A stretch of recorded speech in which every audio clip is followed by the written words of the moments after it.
So a lot of people are wondering, since these trees have a lot of issues, why did we plant them in the first place? Ficus trees are widely planted throughout San Francisco, and with good reason. They're really workhorses when it comes to urban forestry. But we have begun to see that our ficus trees are getting too big and too dangerous in San Francisco, and we're having a lot of tree failures with this species in particular. So this is a perfect example of some of the challenges with the structure that ficus trees have. If you look at this tree, you see that we have 4 very large stems that are all coming from the same main trunk. If you look here, you see that these 2 branches are attached to one another at a really sharp angle. And in between, you can't fit a lot of strong wood because they're attached so sharply together. That is inherently a much weaker union of a branch than if you had a wide angle of attachment. This is what it looks like right after a ficus limb fails. But you can see the size of it just based on what's left here. And it's a large limb failure.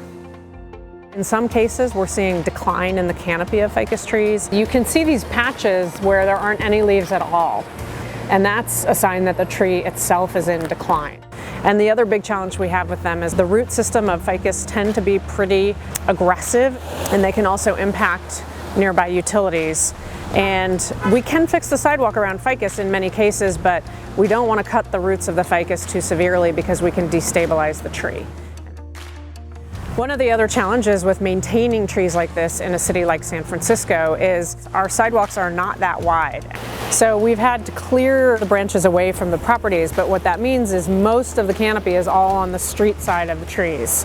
And that's going to be a lot of heavy weight on the ends of those branches out over the street. And that can be another factor in tree limb failures. So a lot of people are wondering, since these trees have a lot of issues, why did we plant them in the first place? And I think it is important to recognize that they've provided the city with benefits for decades. They are big, and they provide a lot of storage for carbon, which is important in the fight against climate change.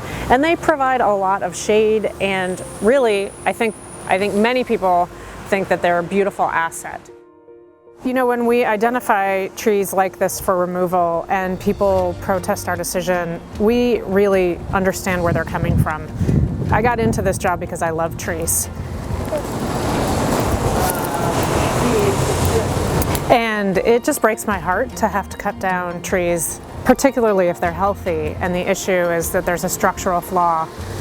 But I've also seen, unfortunately, firsthand what happens when we have failures. We have had a couple of injuries due to street tree failures, and that's something that we just can't live with either. So it's a really challenging situation. We hate to lose mature trees, but public safety has to always come first.